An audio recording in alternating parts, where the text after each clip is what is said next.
Hola a todos,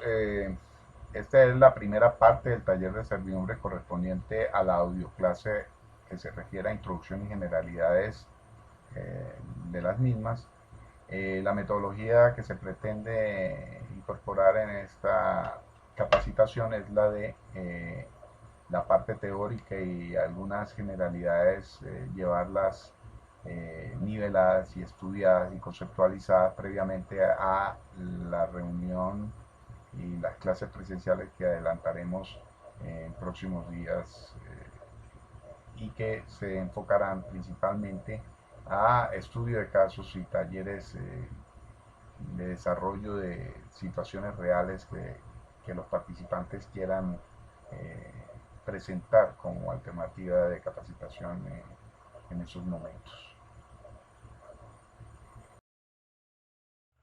Desde hace algún tiempo, la metodología de la valoración de las servidumbres y la legislación aplicable para estimar la justa y debida indemnización que quien causa o impone la afectación debe cancelarle al predio afectado ha sido tema de estudio y debate entre todos los involucrados.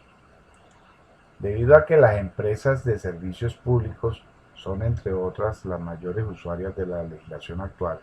históricamente nuestra legislación fue acumulando carencias en cuanto a la consideración y estimación adecuada de los derechos afectados, y como consecuencia de ello se tuvo precariedad en la estimación de la cuantía justa para la indemnización que se debería pagar a un predio que se vea obligado a soportar la carga de una servidumbre. Parte de los motivos o excusa consistía en valerse de la ignorancia de los tasadores sobre el manejo de algunas herramientas para estimar el daño intangible causado, y además de algunos artículos y aplicación parcial de normas de nuestra legislación, que se aplicaban según la conveniencia en cada caso, para alegar que por causa de utilidad pública del servicio público prestado, el afectado por la servidumbre o por la expropiación debía aceptar de cualquier manera la imposición de la servidumbre. Lo anterior, normal hasta ahí, y apenas lógico, ya que era legal y en la mayoría de los países lo es, según el marco de actuación en el que pueden apoyarse los operadores de servicios públicos, pues para ellos es obligatorio adelantar funciones que les son enunciadas por la ley de la República. Lo que por lo general se ha omitido y muchas veces, por no decir que la gran mayoría, han subestimado es el pago de la indemnización justa y previa. Recuérdense bien de esos dos puntos, justa y previa, por la afectación causada a los derechos de los propietarios del predio sirviente. En nuestra legislación y en la mayoría de las legislaciones del mundo se conoce que la propiedad la conforman tres derechos, a saber, el uso, el goce y la libre disposición. Son precisamente los derechos 1 y 2 los afectados parcial o totalmente, es decir, el usufructo. Y el número 3, que se refiere a la nuda propiedad, que es por lo general afectado solo parcialmente, lo que en realidad se perturba en los casos de servidumbres y que se diferencian de la figura jurídica de la expropiación, pues en la de la expropiación se transfiere la totalidad de los derechos sobre la propiedad, sea esta afectada de manera total o sea esta afectada de manera parcial. La nuda propiedad es aquel derecho de una persona sobre un bien inmueble en el que su relación con el mismo solamente es ser propietario. Como propietario tiene el dominio sobre el bien inmueble, pero no ostenta la posesión por haber sido cedido este a través de un derecho real denominado usufructo. La nuda propiedad consiste en el conjunto de prerrogativas que conserva el propietario de un bien cuando el mismo es objeto de un derecho de propiedad, sea este de usufructo o de habitación, que ya es poco utilizado, por parte de un tercero. El derecho de propiedad es el derecho que tiene una persona de utilizar, del latín usus, sacar beneficios de una cosa, fructus, y disponer de ella, o sea, venderla, hipotecarla o destruirla si es su gusto, del latín abusus. Por ejemplo, el propietario de una propiedad que la alquila es el nuevo propietario de la misma. Conserva el derecho de disponer de la propiedad, abusus, mientras el derecho del usufructo está en manos de la persona que paga el alquiler. El inquilino tiene los derechos de uso y de fruto, pero no puede vender la propiedad, ni hipotecarla, ni destruirla, porque el nuevo propietario conserva esos derechos, que es el abuso.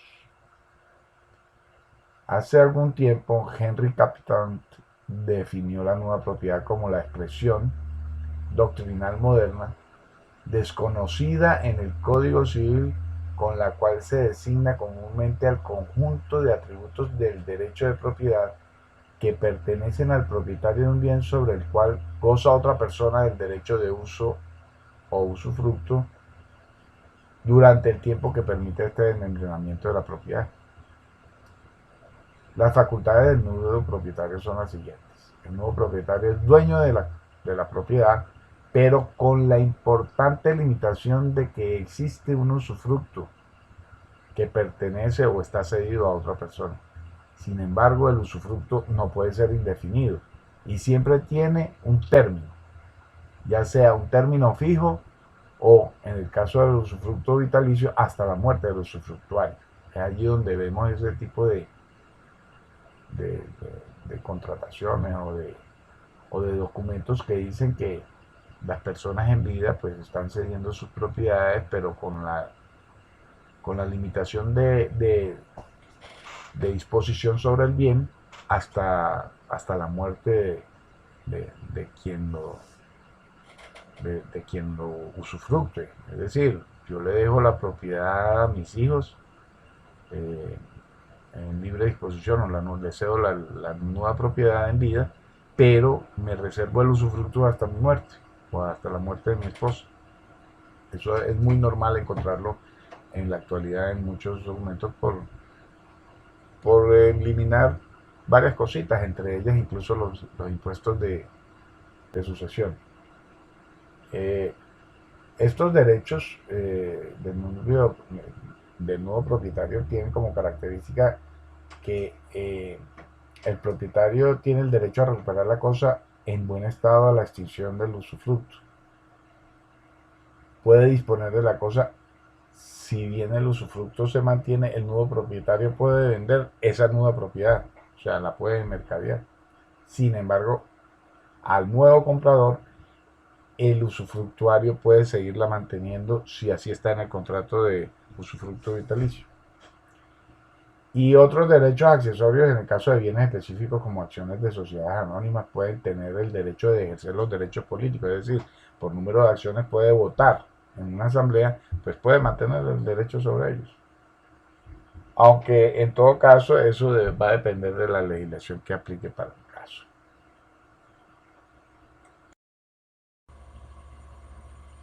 Como muestra de que se avanza en el sentido correcto para corregir la acostumbrada injusticia e inequidad con la que se pretendió históricamente y que aún es muy recurrente encontrarse con ello, es la, la aparición en el año 2009 de nuestra ley de hidrocarburos. Esa ley se conoce como la ley 1274 y específicamente en materia que nos ocupa a nosotros los peritos, entre otros muchos artículos, seguramente los podrán leer. En el artículo 5, en el numeral 5 de la ley 1274 del 99, se observa en el espíritu del legislador la intención de corregir estas prácticas pretéritas por parte de los operadores petroleros del país, y específicamente dice en el numeral 5,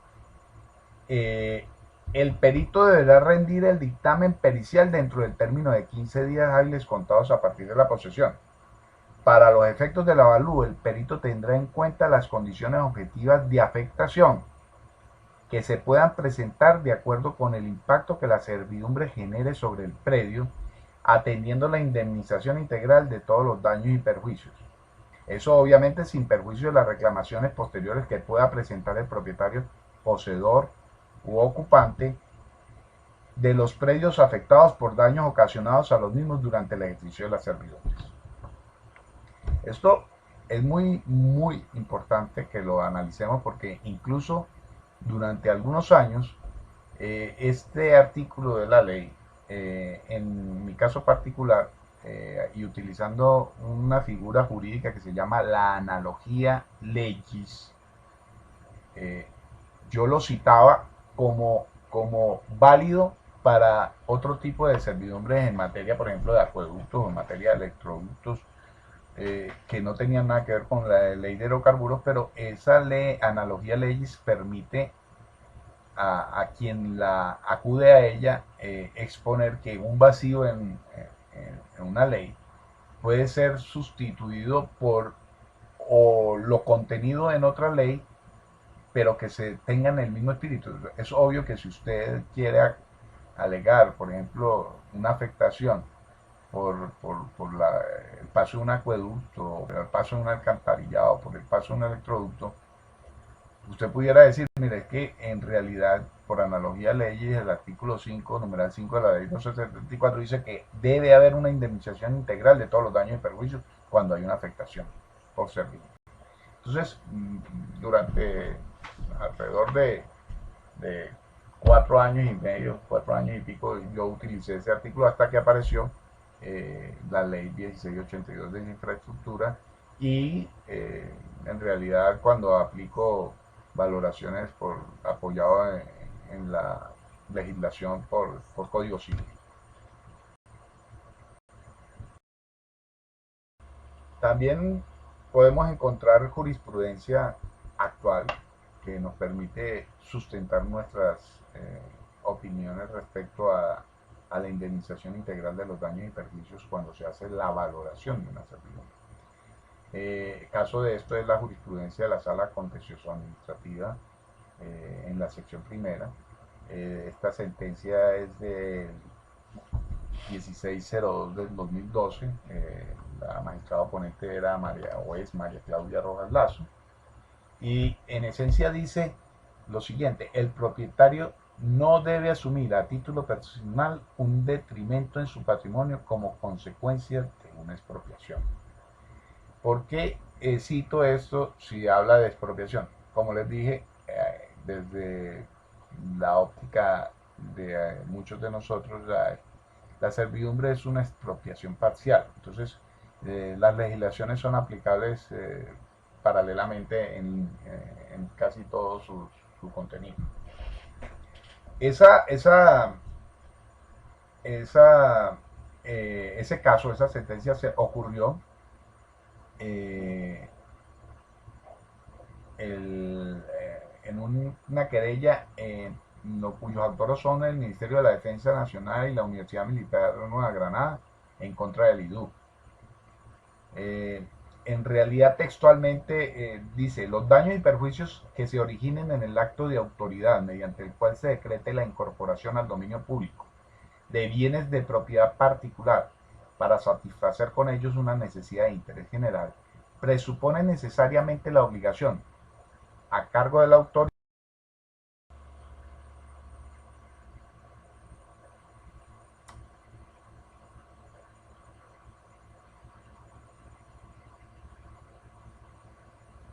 que ostenta las potestades expropiadas de indemnizar plena y previamente al afectado con el propósito de restablecer el equilibrio roto por la privación,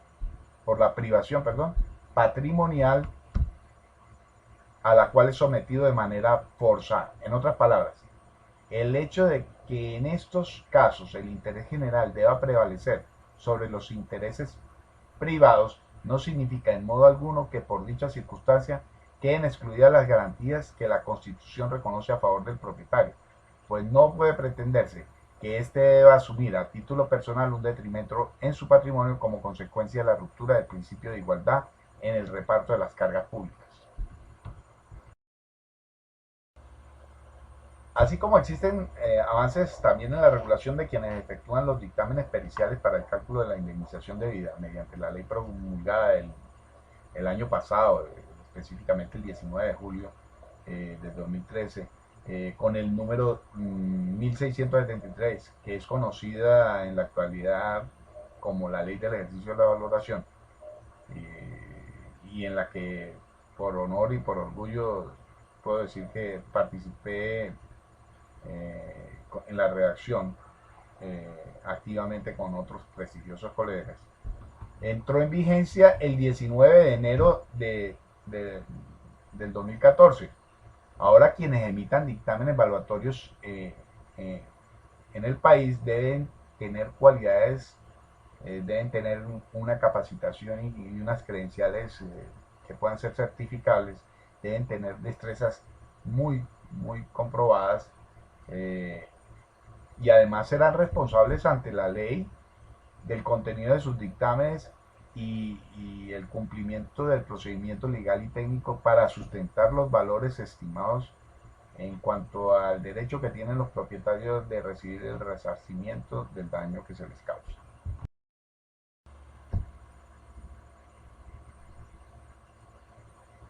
El 22 de noviembre de 2013, con el número 1682, se promulga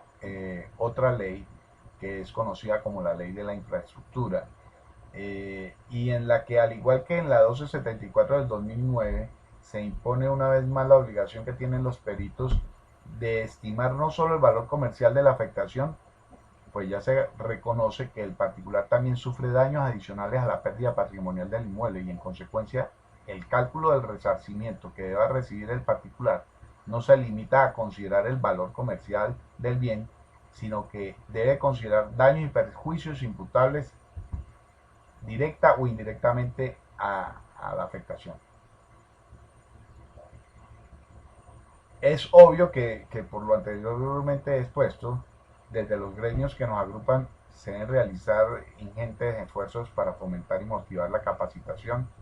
de los afiliados que procuren manifestarse sobre servidumbres, no como se viene haciendo en la actualidad, que cualquiera que tiene 24 horas de capacitación en una lonja ya se siente con patente de corso para expresar su opinión respecto a lo que le venga en gana, sin, sin más sanción que el error o ser acusado de error. En realidad, en Colombia, después de la aparición de la ley 1673, estas prácticas van a quedar muy restringidas a exclusivamente ser adelantadas o llevadas a cabo por personas idóneas, como también lo reza en esencia nuestra legislación. Eh, en temas expropiatorios,